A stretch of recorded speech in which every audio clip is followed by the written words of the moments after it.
whose wife was a lovely person. And you might be asking yourself, Ryan, a lot of people are lovely. What merits the mention? And it would be really easy and pleasantly alliterative for her to be a terrible person.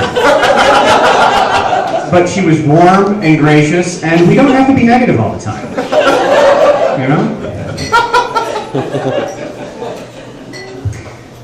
America, as it is now, is a lot like my friend Mike from high school. He was never able to admit he was wrong about anything, and he lost his innocence to a Vietnamese farmhand at gunpoint.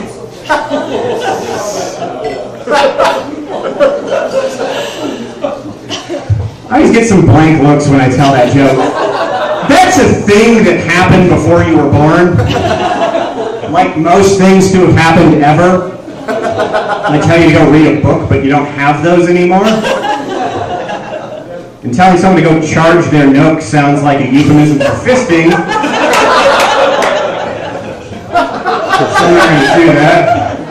I just ruined that device for like 5 of you, so I'm pretty pleased with myself.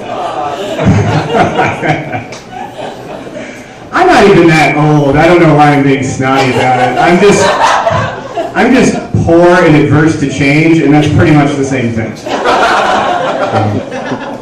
I feel completely justified in my little snotty Vietnam references.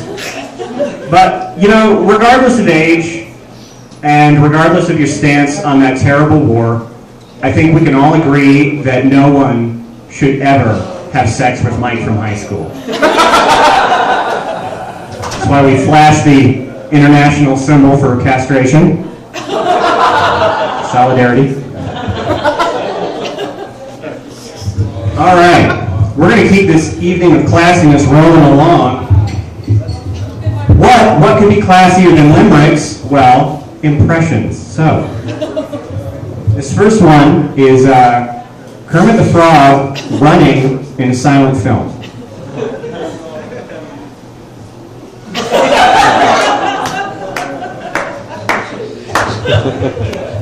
I always feel a little shittier about myself every time I do that joke. Next impression is Kermit the Frog's puppeteer in a silent film.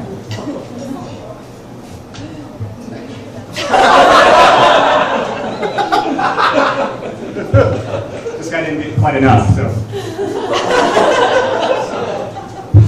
Topping you off there, buddy.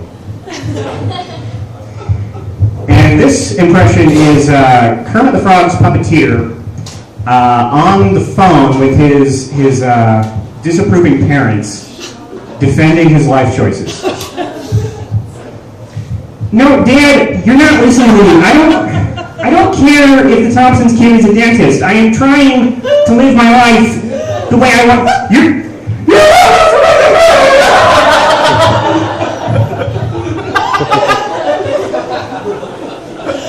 Art imitates life is what that joke is trying to tell you guys. There are layers. There are layers. So, I was reading through my refrigerator, and I found a freezer pack. And, on the side of this freezer pack, it said, "Copyright, Lifelike Productions, Incorporated." You guys, The Matrix isn't even trying anymore. The quality assurance manager for The Matrix is going to come home from vacation and be like, "You wrote that on the side of the fucking thing? What the? We are trying to imprison minds here. What the hell is wrong with you guys? Now we're going to go in there, there's going to be a cat, then there's going to be another cat. Son of a bitch." If you manufacture an object that can be held and used and seen, you don't have to qualify that it's lifelike. It does that all by itself. And I don't really trust a product when the people who make it don't seem 100% certain that it exists in the physical universe. I don't need a freezer pack that's real-ish. You know, if this is something where, like, it's only cold when the planets align and the walls between worlds are thin, I'll just put some fucking ice cubes in a Ziploc bag. I don't need an adventure.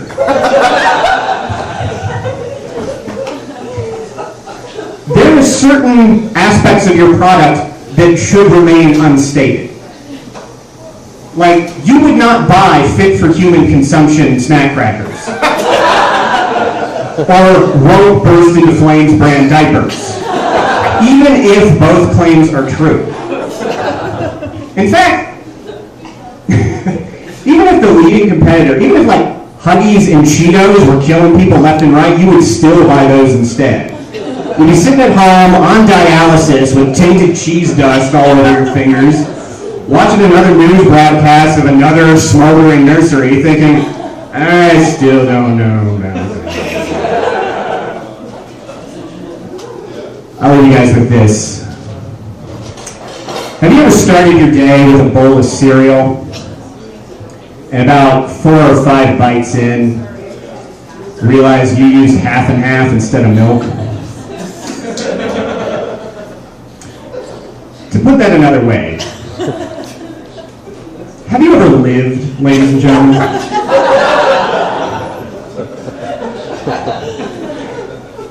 Have you ever heard the accepted wisdom of society and doctors and people claiming to love you and said, no, I'm going to make this life what it should be, one velvety large soaked Cheerio at a time.